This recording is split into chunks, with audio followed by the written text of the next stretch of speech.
Hi you guys, welcome back to Sew on Wednesday. I'm here with my friend Carolyn and we're still working on our Christmas quilt.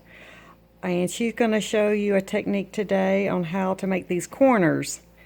So I'm going to just let her start talking and sewing. Okay, well, we have prepared our binding. We started with a 2 3/4 inch strip, and we folded that in half. We've attached 4 pieces together to get the length that we need for the entire quilt.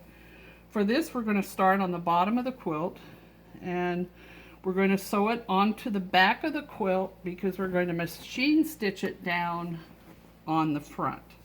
So, as we said in the previous video, if you were to hand stitch it, you would want to stitch this to the front of the quilt, folding it over to hand stitch. But we're going to do the faster way. So, we're going to start with about a 12-inch tail there, 10 to 12-inch tail, and approximately a 1/4 inch seam allowance. And we're going to start from the back here. And we started at the bottom of the quilt. I think I mentioned that, but we're going to start, do a little back stitch here just to catch it. And we're going to sew all the way to the corner.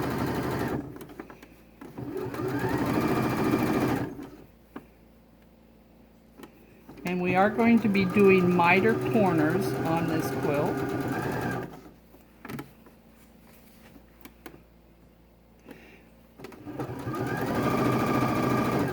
And the way I do a miter corner, I sew up to approximately a 1/4 inch from the corner,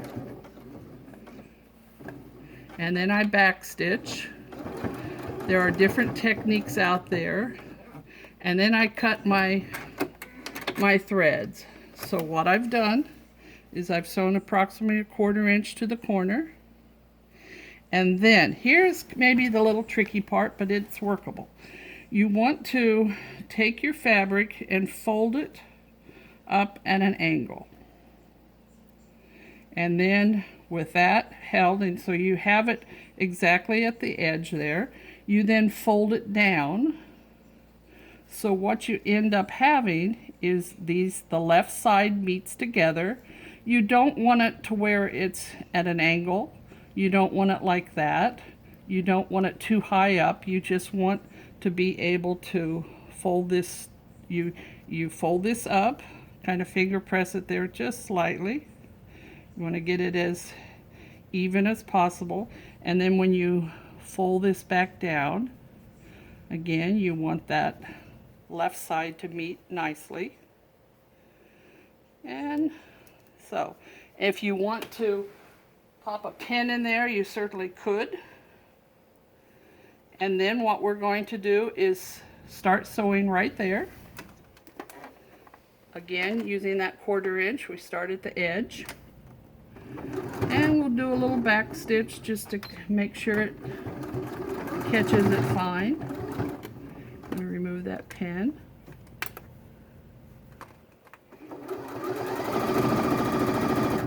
Now normally I would keep sewing, but what I'm going to sew another couple inches, and then I'll cut my thread and show you what the corner looks like. Let's just back stitch. So if you've done the miter corner correctly, what you have is that. And we'll show you how to finish it by pressing it and folding it over on the front side. But all you do is sew up to the corner to a 1/4 inch, or basically the length of the width of your fabric. So if you're doing a 1/4 inch, a 1/2 inch, if you were to do in a 1/2 inch seam, which would not be reasonable, if you were to do a 1/2 inch seam, you would stop a 1/2 inch from the quarter. But in this case, I stopped the length of my seam width. And so now, oh, Lorene, we just ran out of thread. Oh boy, completely ran out of red thread. So, Okay, you guys, well, we're going to get a new spool of red thread and we'll be back. Hold on. tell me back. Okay, we're back. We got our machine rethreaded, and we have finished sewing the binding around all 4 corners. And we are now to the point where we need to finish up attaching this final piece. So I'm going to just push the machine back a little bit so I can work with this fabric a little bit. So here again is my technique. I've learned it from watching a few YouTubes out there, so it's not mine personally, but the one I like. And so the key is needing to sew this together. Now what I do, I stretch this out, press it out, just hand pressing it here to get it as smooth as possible. Again, I've sewn around each corner. And then I overlap this just slightly, because what I need to do is this top piece here, I need the width of your binding is what you need to measure from where these meet, and then cut that. So what I do is I kind of overlap that slightly, and then I take the end of this binding, you know, in this case it's 2 3/4, but I just kind of overlay it just to get an idea of what I need. So I need to cut it right there for my binding. Right there. And you know, it's sort of straight, it's pretty straight. So what I now have is this piece that needs to be attached to each other. Now this can be also tricky, but it is doable. So the way you want to do it, and the reason why I leave the extra length here rather than sewing right up, is to give myself the ability to move around a little bit. So what I want to do, just like we attach the binding strips together, we need to be able to attach this. Now the tricky part is, you might look at this and say, oh, let me attach it this way. Well, that would be incorrect. You need to attach it this way. And I have attached it the wrong way and had to undo it, because if you attach it this way, we're going to do corner to corner. It will then come out correct. Can you show us that one more time, Okay. Carolyn? Yes, so I have this stretched out, and I have this piece stretched out here, and you would think the normal process would be like this, where you would do, you know, just turn this, but what will happen then is you will, it won't be correct. So what you need to do is, you've got your two pieces together like this, so you need to kind of flip it this way. Okay. And you're going to have to squish your quilt to get corners together.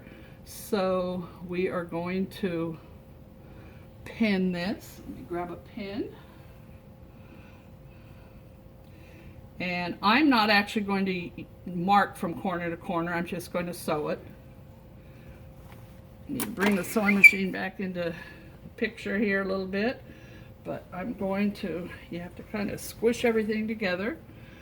And I'm then going to sew this corner.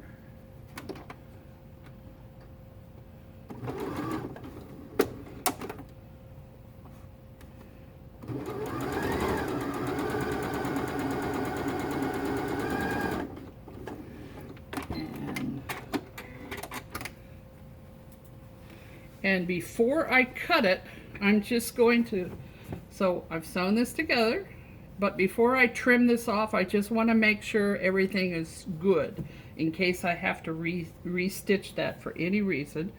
And so what will happen here is, now this is good. So that will be the finished look. That's how I put the pieces together. Perfect. Okay, so and the reason why I don't cut this until I measure to make sure, because let's say it's too gappy here, I may need to make a little bit bigger seam, which could be done after it's cut. But let's say it's too tight, I might have to remove this stitch and reposition my cross pieces and stitch them again. I should have got you some bigger scissors. Well, that's true. I can see them, but they're over there on the table. I know you have them, but it's not necessary. So again, we're just going to finger press that a little bit. And now we can finish stitching this. So again, when I started the binding, I left this longer tail, and then when I came to a good stopping point, I left the tail, but then we were able to attach it together. So this will be the final step of putting the binding on. Okay. Yes. And just gonna back stitch there, and then we're going to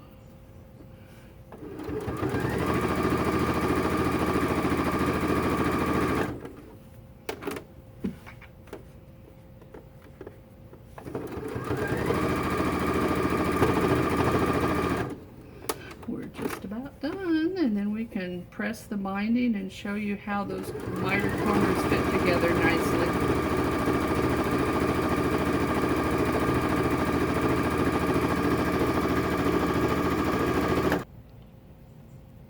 You will notice that as I approach here, there seems to be a little bit of a little wrinkle there, which is not problematic, because it's really only on the back side that this wrinkle is going to show. So we're just going to kind of squish it together and sew over it. Cross over your previous stitching an inch or so, the back stitch. Let's cut the fabric, and you cut the thread, I should say. And you'll notice that that little wrinkle from the underneath side really does not show on the front. It was just from the back side there. That's going to be covered up. So we're good to, we need to press this now and press the corners, and we'll show you that shortly. Okay, we're at the ironing board. What I've done is I kind of pressed it in the back. Didn't really do a lot at the corners yet, but I just kind of gently pressed it in the back. And then I start with one of the corners and just kind of fold the back over to the front a few inches from the corner, so that that's kind of down. And then I play with the corner itself to make sure the miter matches up. So what I do is I just kind of press this all the way down. And now you want to be able, the purpose of the miter corner is so that it will be at an angle. Now that obviously doesn't match up yet, but if you finagle your fabric enough and just kind of back and forth here, see the back side has this little corner already. You want to just voila. That looks good. And then you pop a pin in that so it holds it. And that will iron out there shortly. So we're going to then be stitching around here. Let me show you that on one more corner here. Down here. I'm going to fold this over. Just pop a pin right here. I'm going to pop a pin right here, a few inches from the corner. And then we're going to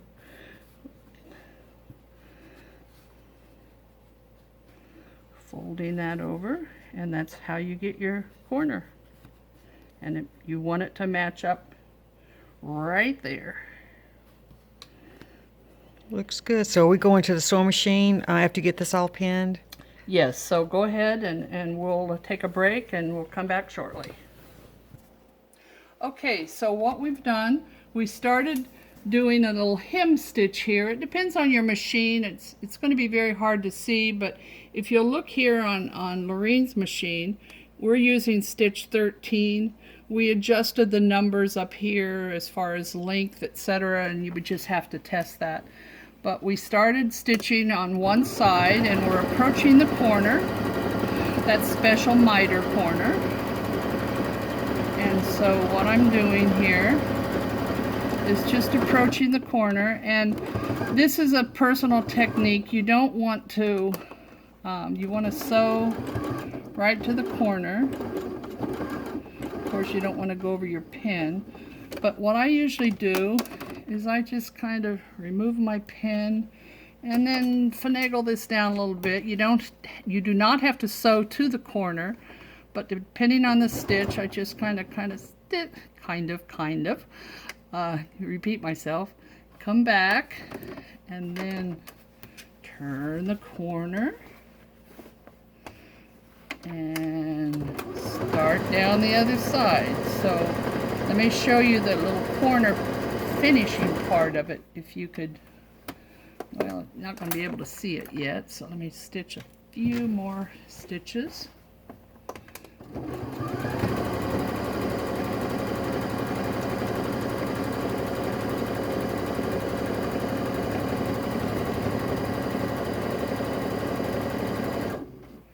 Can you see the finished product right here? And the back side is good. It's hard to see until it's out of the machine, but we're going to continue all the way around until this is complete, and then we can say it's done. Woohoo! Okay, you guys, well, we'll see you guys later. Hope this helped you. So excited about our little Christmas quilts. They're going to be so cute. Almost done. All right, you guys have a blessed day. Bye.